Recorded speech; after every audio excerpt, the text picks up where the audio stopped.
Maka Allah wajibin kita untuk tidak makan. Nah ini puasa Ramadan kan?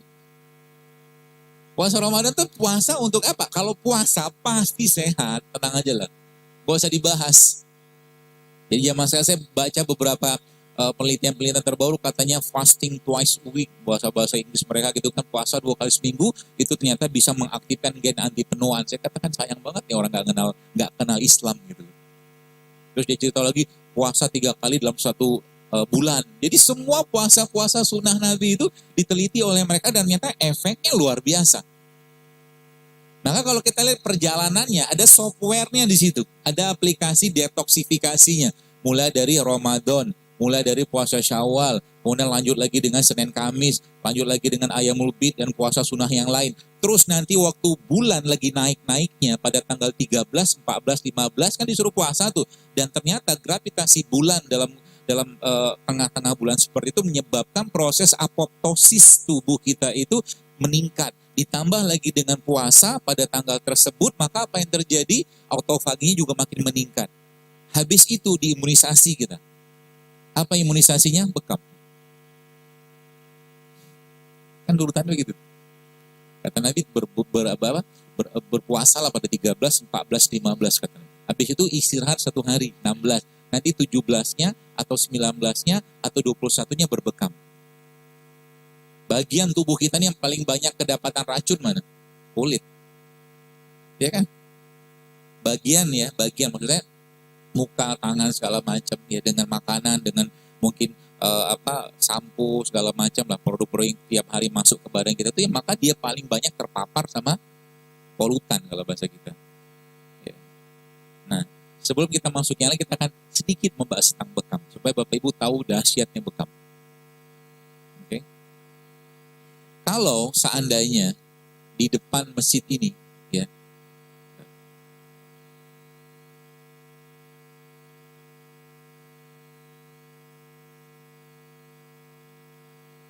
di depan masjid ini misalkan ada, katakanlah kertas kayak beginilah, kertas kayak begini, saya bakar di situ, keluar apinya, asapnya. Kertas kayak begini kalau saya bakar, kira-kira bisa Kak?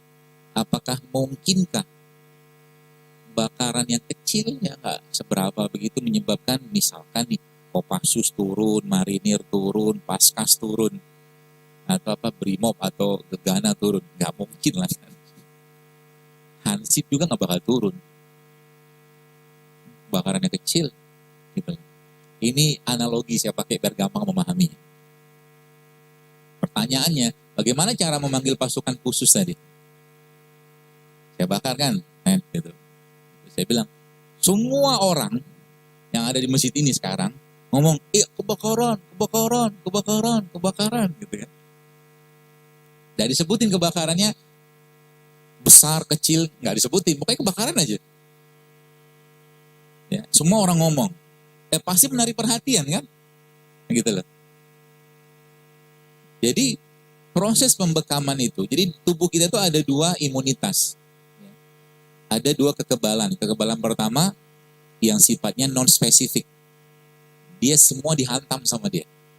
Apapun yang datang, pasukan gak spesifik ini datang kayak infanteri lah gitu.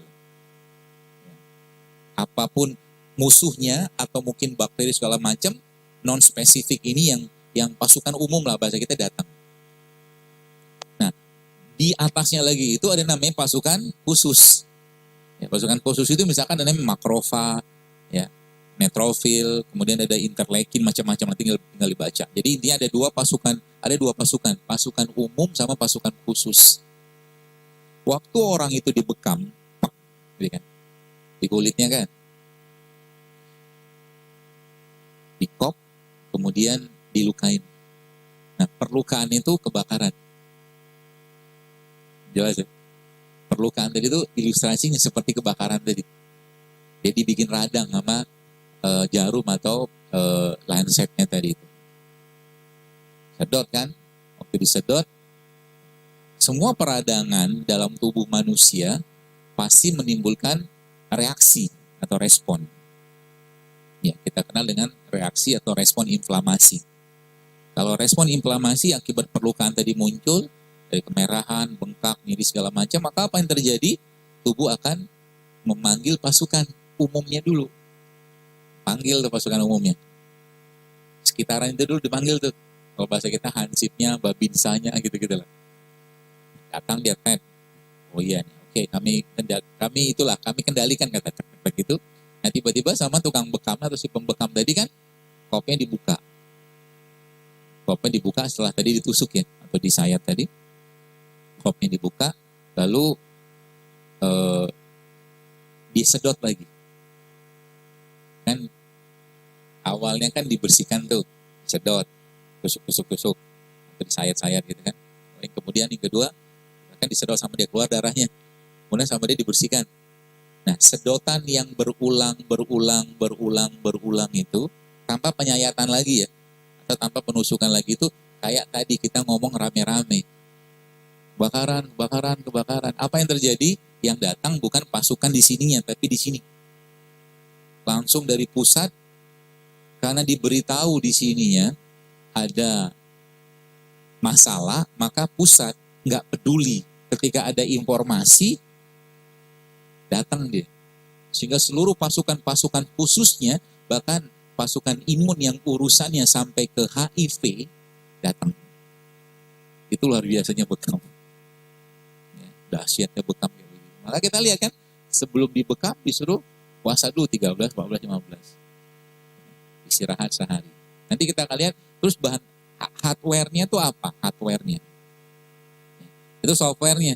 Jadi software pertama tadi ada sholat, kemudian ada puasa, kemudian ada berbekam. Ya, apalagi banyak. Salah satunya kalau zakat kan harus dihitung nisabnya. Tapi kita harian kita bisa sedekah. Ya, sedekah itu paling baik kepada siapa? Ada seorang yang bertanya kepada Nabi SAW, iya Rasulullah, kalau aku punya 1 dinar, kepada siapa aku harus sedekahkan? Kata Rasulullah, kepada dirimu sendiri. Ya, bersedekahlah pada dirimu sendiri. Jadi kalau Anda, Bapak sekalian, teman-teman sekalian, beli makanan yang mungkin menurut kita ya harganya cukup tinggi gitu kan, dan diniatkan bersedekah kepada diri kita, dapat pahala gitu. Ya, contoh mungkin ya, let's say mungkin kacang almond gitu kan. Yang almond kan harganya luar biasa kan, sekilo bisa 200.000, 300. Apalagi kacang-kacang kayak kacang pistasiu 500. Tapi kalau kita niatkan membeli itu untuk bersedekah, memberikan yang terbaik, asupan ke badan kita, dapat pahala kita. Maka jangan pelit sama badan. Kalau kita bersedekah, sebenarnya ujung-ujungnya ke siapa? Ya ke kita juga, ke Allah sebenarnya kan. Ya, maka sering saya bilang, kalau kita punya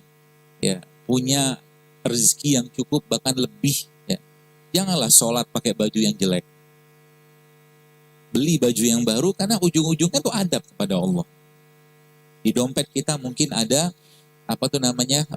ada uang 100.000 yang masih baru sama 100.000 yang lecek. Adabnya kita sama Allah kasih yang terbaik. Gitu loh. Itu sebabnya Imam Ahmad setiap malam kalau beliau tahajud pakai bajunya, ganti baju tiap malam karena mau ketemu Allah.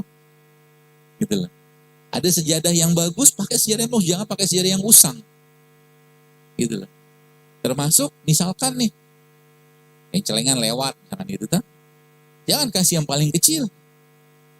Ya, kasih yang paling gede, karena ujung-ujung sama Allah. Dan sedekah itu akan membuat bahagia. Pasti membuat bahagia. Kenapa banyak orang katakanlah sekarang tidak merasakan kebahagiaan ketika memberi sedekah? Karena sedekahnya kedikitan.